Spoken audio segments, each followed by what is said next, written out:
morning, good morning, good morning. Narito po tayo ngayon sa may HM. Paglabas po ng LRT, dito po tayo mag-aantay sa may HM. Nandito po tayo sa second floor yata ito. Ayan nga po ang baba. Ayan. Ayan nga po Kamamang TV. Ayan, antayin po natin yung kasama natin dito. Ayan.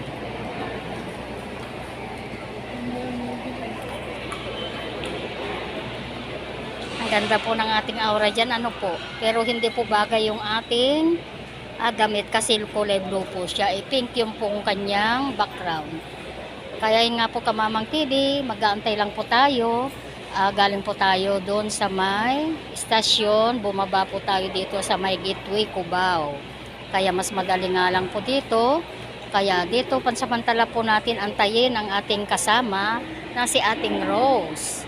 Ayan, nagtatanong siya kung nasaan daw ba ako. Ang sabi ko, narito lang po ako. Kaya ito nga po Kamamang TV.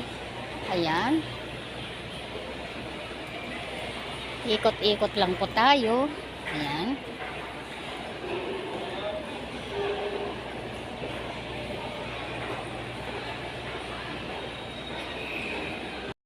Ayan, habang po ating inaantay, ito po, nandito po tayo sa may kasanga-sangang kasanga-sangang escalator. Ayan po, escalator pataas. Ito ang pataas din dito sa second floor. Yan po ang sa baba. Ayan, nagkasanga-sanga po yung escalator dito. Ayan nga po Kamamang TV. Kaya ito po, antayin po natin yung kanyang message.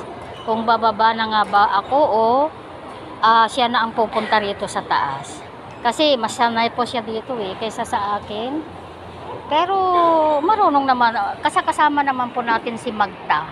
Ayan. Kaya yan po yung flower garden. Ayan.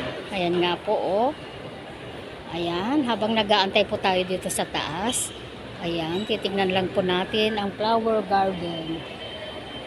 Ayan. Ito lang naman po yung escalator. Ayan, ang ganda po.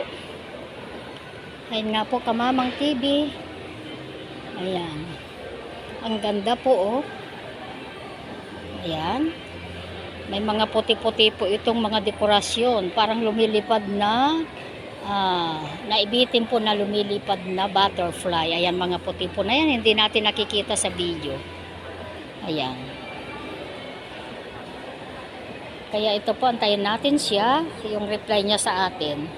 Ayan, babalik po tayo ulit dito sa may escalator. Ayan. Dito naman po tayo sa kabila. Ayan.